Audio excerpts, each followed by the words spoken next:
Hello kids, let's start with our English subject. Lesson number 4.2 Unke, MunkeTimpetoo. Let us begin. Now, it will be a fantastic birthday this year, I said in a mocking tone. All I will get is a pair of shoes and a hand knitted pullover.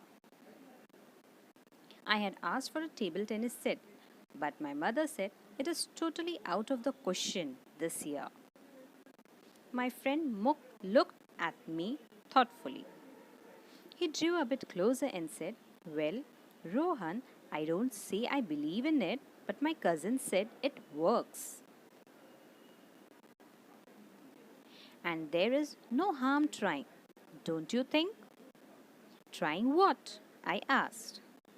Well, my cousin said, if you really want something badly, all you have to do is to run around a banyan tree at midnight and chant 17 times Unke, MunkeTimpetoo.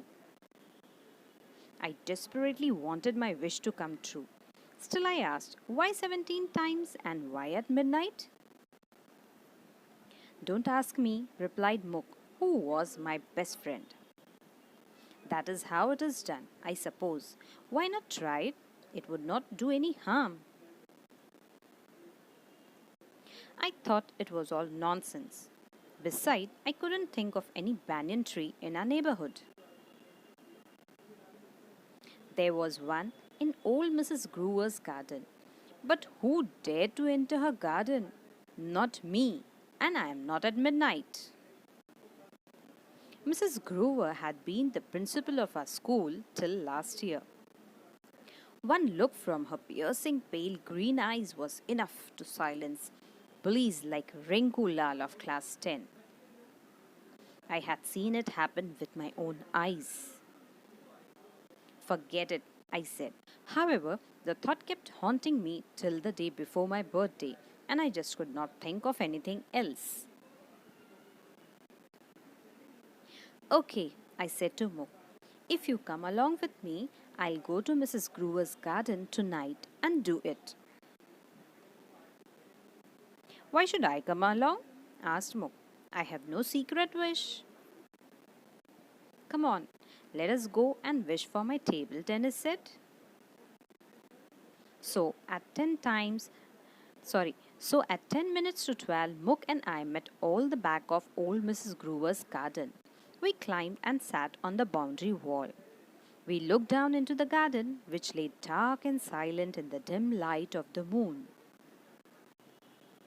And there was a banyan tree, its aerial roots swaying in the gentle breeze of the night. We jumped down, reached the tree, and looked around carefully.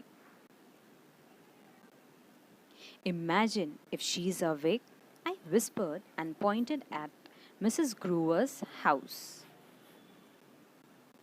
Nobody's awake at this ghostly hour of the night, hissed Mook. Now, get going, run.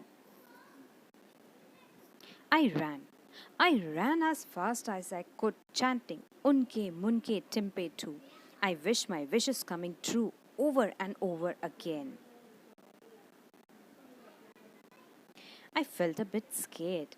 That was why I tried to get it over quickly and increased my speed. Increased the chanting too, and all the while I went on listening to the sounds of the night, a crackle here, a swish there. Suddenly, a ferocious bark tore the stillness of the night. I froze. Inside Mrs. Groover's house, lights flashed on, and the back door was pushed open. Who is there? Called Mrs. Groover. Mook, Mook, I mumbled. Say something. But Mook was climbing up the tree. When I saw Mrs. Groover bend down to unlash the dog, I pleaded, Please, don't send the dog at us. I will explain everything if you let me. Speak out soon, Mrs. Groover shouted. I told her everything. I feared she might not believe me, but she listened to me without interruption. She just looked at me with the hard, light green eyes of hers as if she was trying to see right into my heart. So, she asked finally, "And you believe in MunkeTimpetoo? Do you think it will help?" I dropped my head and said softly, "I hope it will." "Well," she returned, "if you believe, so go and finish your rounds." She turned, saying, "And while leaving, would you mind using the front gate?" I did finish the remaining 6 rounds and left her garden using the front gate. I swore that I would never return.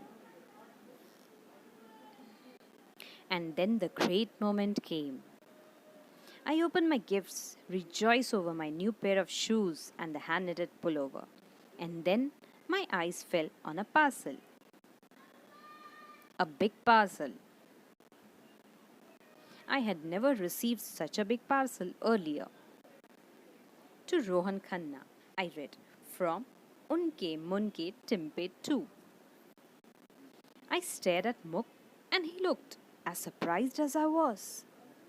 My mother asked, "Who is Unke Timpetoo? Isn't that an unusual name?" "Yes," I said, "very unusual indeed." I bent over the parcel and began to unpack it. I removed the strings and the paper impatiently. Finally, I removed the colorful gift wrapping and found a table tennis set. It was not a brand new table tennis set, but it was a fabulous one. "Wow," I whispered. "Just wow." Till today, Mook swears he has nothing to do with it, and so do my parents. I wondered if old Mrs. Groover was responsible for the surprise. I wondered for a very long time. One day, I gathered up all the courage I possessed and went to meet Mrs. Groover. I used the front gate and rang the bell. I had gone over my lines 100 times, but when she looked down on me with her pale green eyes, I felt my heart sink. And my courage vanish, and all I could do was stutter like an idiot. "Good afternoon, madam. Do you, did you, have you, sorry, but do you believe in Unke Timpetoo?" Mrs. Groover continued to look at me with a strange look in her eyes. She replied softly but seriously, "Yes, I do believe in Unke Timpetoo. I had wished to have somebody over for tea today. And here you are. Now, isn't it a perfect example of Unke Timpetoo?" She smiled and she looked so different, almost human.